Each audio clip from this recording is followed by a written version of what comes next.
You ask Tiger to solve.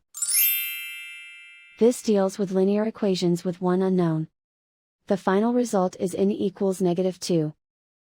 Let's solve it step by step. Simplify the expression. Expand the parentheses. Multiply the coefficients. Simplify the arithmetic. Group all constants on the right side of the equation. Add 30 to both sides. Simplify the arithmetic.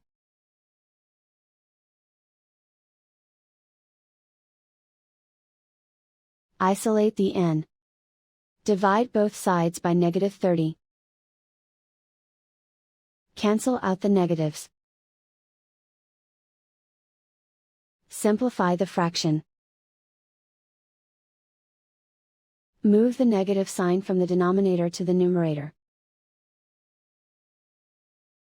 Find the greatest common factor of the numerator and denominator. Factor out and cancel the greatest common factor. And so the final result is n equals -2.